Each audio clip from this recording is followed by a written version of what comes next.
You know what, যখন মানুষের সময় খারাপ যায় তখন কেউ হাত ধরে না, সবাই ভুল ধরে। সময় আর বুদ্ধি না কখনো একসাথে আসে না। সময় থাকতে থাকতে কখনো বুদ্ধি আসে না, আর যখন বুদ্ধি আসে তখন সময় থাকে না। আর যাদের এই দুটো একসাথে আসে তারা খুবই লাকি।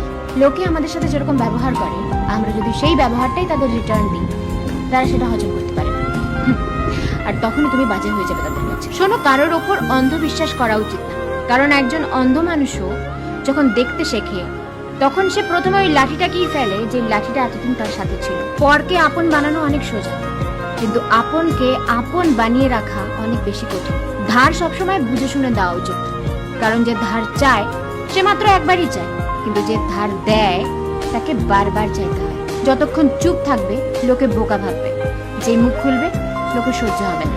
তুমি ঠিক, এটা তোমার আত্মবিশ্বাস, কিন্তু শুধু তুমিই ঠিক বাকি সবাই ভুল, এটা তোমার ভুল, তোমার অহংকার। যেই পরিবারে সবাই একে অপরের হাত ধরে থাকে তাকে কখনো অন্য কারোর পা ধরতে হয় না। বয়স বাড়ার মধ্যে না একটা আলাদাই ব্যাপার রয়েছে, বুঝলে?